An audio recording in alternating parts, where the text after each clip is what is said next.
Welcome to my YouTube channel. Mwah.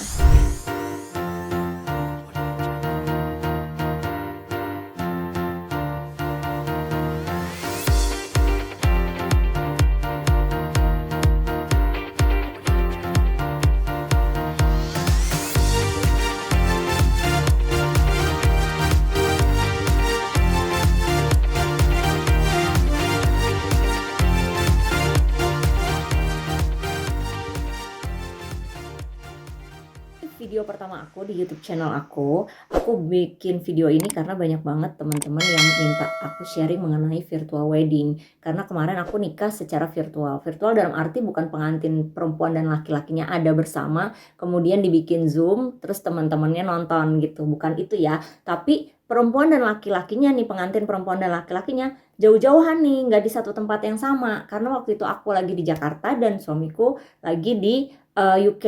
Jadi kita nikah secara virtual. Gimana caranya dan seperti apa sih sebenarnya? Syarat-syaratnya juga apa aja? Ikutin ya. Ini video pertama aku. Jadi aku mau kenalin diri dulu buat teman-teman yang belum kenal. Nama aku Reisa. Kadang-kadang ada yang panggil Echa, boleh dipanggil Reisa juga, terserah aja ya. Asal jangan panggil aku nama lain karena bukan namaku.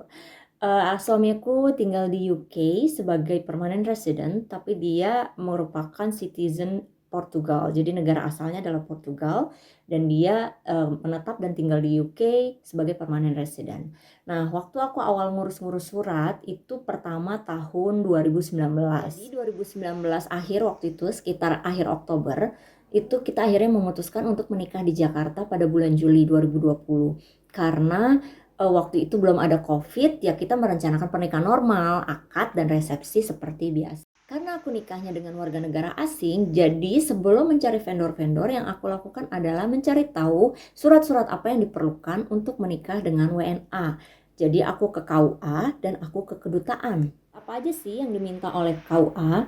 Pertama adalah berkas dari kelurahan yang sudah kita isi lengkap dan sudah disahkan oleh kelurahan.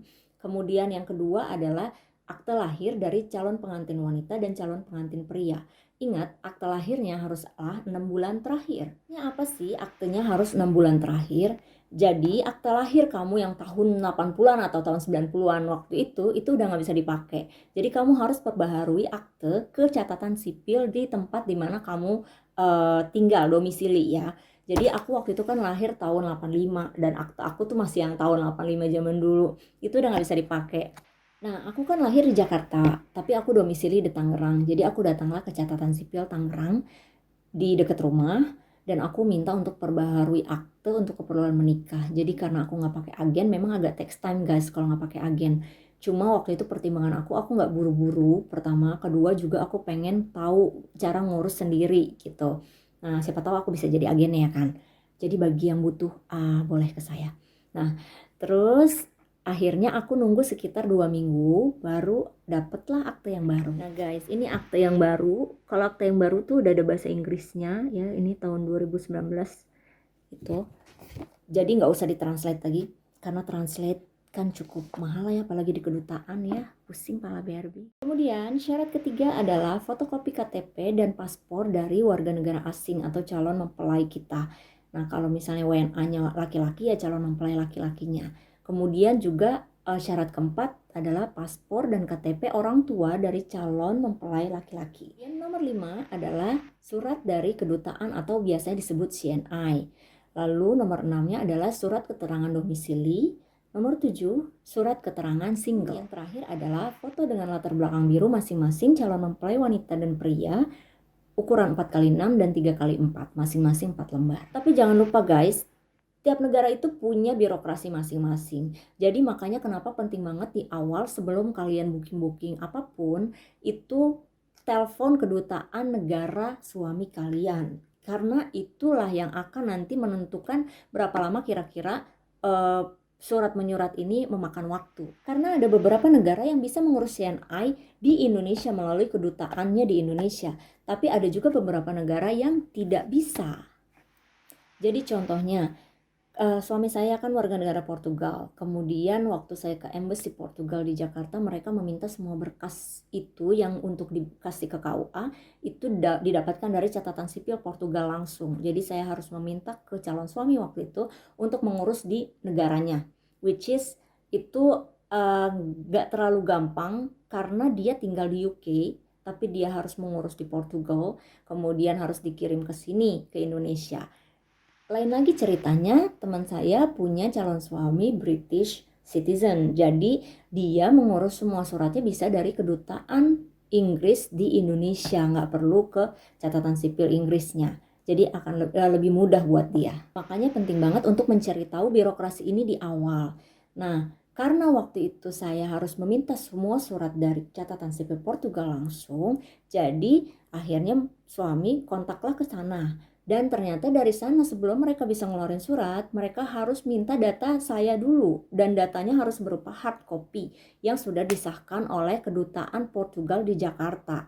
Jadi data yang diminta oleh catatan sipil Portugal adalah akta lahir aku. Akta lahirnya yang asli dan yang fotokopi.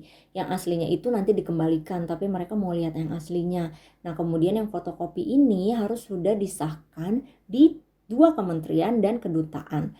Jadi kementeriannya apa aja? Kementerian Hukum dan HAM, kemudian Kementerian Luar Negeri. Nah, nanti aku akan bahas di video lain ya, mungkin untuk gimana caranya minta legalisir ke kedua kementerian ini.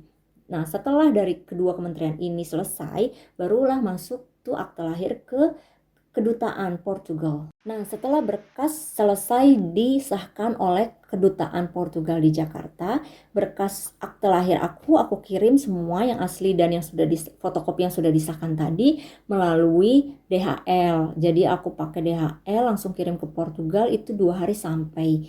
Biayanya lumayan sih, waktu itu aku biayanya 750.000 untuk satu berkas, untuk dokumen ya. Kalau misalnya mau ngirim paket per kilo biasanya 1,7 kalau lewat DHL. Dari sana diurus di catatan sipil di Portugal, itu ternyata butuh waktu sekitar 4 sampai 6 bulan. Nah, waktu itu kan aku kirim November ya, jadi November, Desember, Januari, Februari. Kita perkiraan selesai surat itu Februari atau April, kemudian kirim balik ke sini, langsung ngurus ke KUA. Tapi ternyata karena ada COVID, akhirnya agak delay. Waktu itu surat baru kelar sekitar bulan Mei. Jadi semua berkas dia akhirnya kelar bulan Mei waktu itu, kemudian dikirim balik ke Indonesia.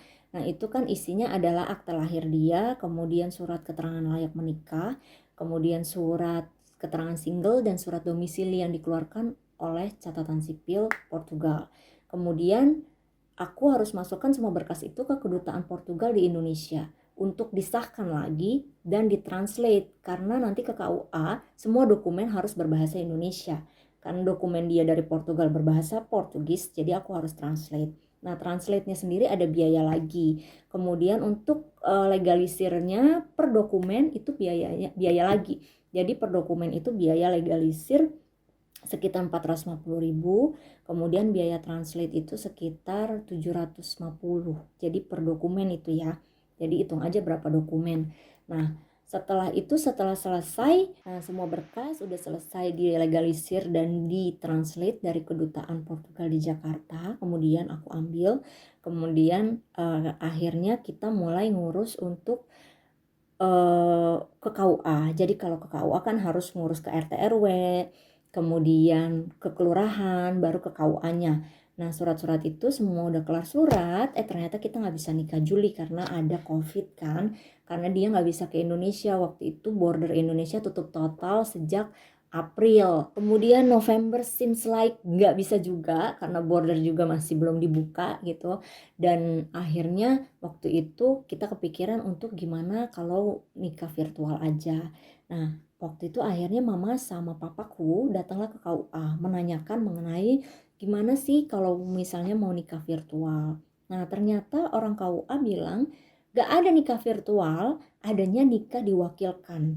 Nikah diwakilkan itu dalam Islam sah dan dalam negara sah. Jadi selama ini dari negara itu ada undang-undangnya bahwa nikah diwakilkan itu boleh, cuma memang mungkin kalau nggak COVID siapa sih yang mau nikah diwakilkan ya kan, jadi nggak familiar lah gitu. Nah secara Islam pun boleh, ada hadisnya, dan saya sudah tanya ke ustadz segala macam. Akhirnya karena nggak jelas nih COVID, kita putuskan untuk nikah virtual aja. Banyak yang tanya kenapa sih mau nikah virtual gitu, karena waktu itu pertimbangannya, pertama COVID nggak jelas kapan kelarnya. Kedua, Indonesia nggak buka-buka border. Sedangkan UK itu bordernya nggak pernah tutup. Nah, in the end toh aku yang akan pindah mengikuti suami ke UK. Jadi ya udah, apalagi yang ditunggu, mendingan kita udah virtual wedding sah, jadi aku bisa ke UK, kita bisa memulai hidup baru gitu. Apakah semua selesai sampai di situ? Oh tentu tidak, Esmeralda. Jadi setelah akhirnya kita memutuskan ya udah kita virtual wedding, ada surat lagi yang dibutuhkan untuk melakukan nikah diwakilkan ini. Jadi disebutnya nikah diwakilkan ya, KUA nggak mau nyebut virtual wedding, nyebutnya nikah diwakilkan. Apa suratnya? Yaitu surat kuasa. Jadi si mempelai laki-laki harus menunjuk orang yang ada di Indonesia untuk mewakili dia, dan si mempelai laki-laki ini harus membuat surat kuasa yang menyatakan bahwa dia mewakilkan ijab kabulnya kepada orang yang ada di Indonesia yang dia tunjuk itu. Nah akhirnya waktu itu kita memutuskan untuk menunjuk kakek aku sebagai perwakilannya suami untuk mengucapkan ijab kabul. Nah waktu itu akhirnya suami bikin surat kuasa di depan notaris menyatakan bahwa dia mewakilkan ijab kabulnya kepada si yang bersangkutan, namanya segala macam, datanya ada. Kemudian dikirimlah ke Indonesia, kemudian dimasukkan ke KUA bersama semua berkas-berkas tadi yang diminta KUA. Jadilah tanggal 9 Januari kita nikah diwakilkan. Jadi semua berkas KUA yang nanda tanganin itu kakek aku sebagai perwakilan dia. Dan setelah itu kita tetap dapat buku nikah seperti biasa ya. Dan buku nikahnya tetap namanya dia dong ya, tetap dia gitu. Nah buku nikah, kemudian ada kartu nikahnya, tetap kita dapat semuanya sama. Well, itu pengalaman aku. Untuk kalian yang mungkin berasal dari negara lain, calonnya tetap harus cari tahu ke embassy masing-masing ya, karena semuanya berdasarkan regulasi embassy masing-masing. Sekian cerita dari aku mengenai pengurusan dokumen, virtual wedding, dan lain-lain, which is panjang banget ya. Jadi kalian kalau misalnya memang berencana menikah dengan WNA harus siap dengan semua birokrasi ini, karena sebelum nikah, setelah nikah, nanti udah punya anak, semua birokrasinya nggak akan selesai-selesai. Karena aku pun di sini udah sampai UK pun masih akan mengurus birokrasi untuk ke Portugal maupun di UK-nya itu sendiri. Sampai ketemu di YouTube aku yang lain-lain. See you.